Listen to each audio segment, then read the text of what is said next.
So in part C, you have to research the relationship between two variables. Here's a list of options. I'm just going to pick this one. Literally all it is Googling. And a hint, so Wikipedia is actually a pretty good source for this sort of stuff. They're pretty reliable. So I'm just going to Wikipedia. They're going to usually give it to me in a graph like this anyway. What I'm going to do is I'm just going to copy and paste some of this table, at least some of it, and I'm going to use some of that data for my own benefit.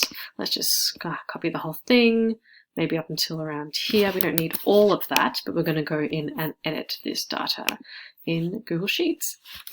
So I'm going to copy and paste it there. I'm going to get rid of these two rows because that was for male and female. I'm going to get rid of this one because I don't need that. And then I'm going to maybe take a second and just pick out the countries that I find interesting. I did my list down. I mean, I've got heaps of countries there. You need at least 10 for this assignment.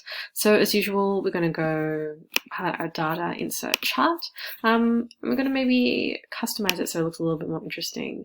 So chart style, what could we pick? Maybe we could pick a map. Something like this, if you organize things by country, you can show it on a map like this. A map in your raw data, then you can answer the questions in the assignment.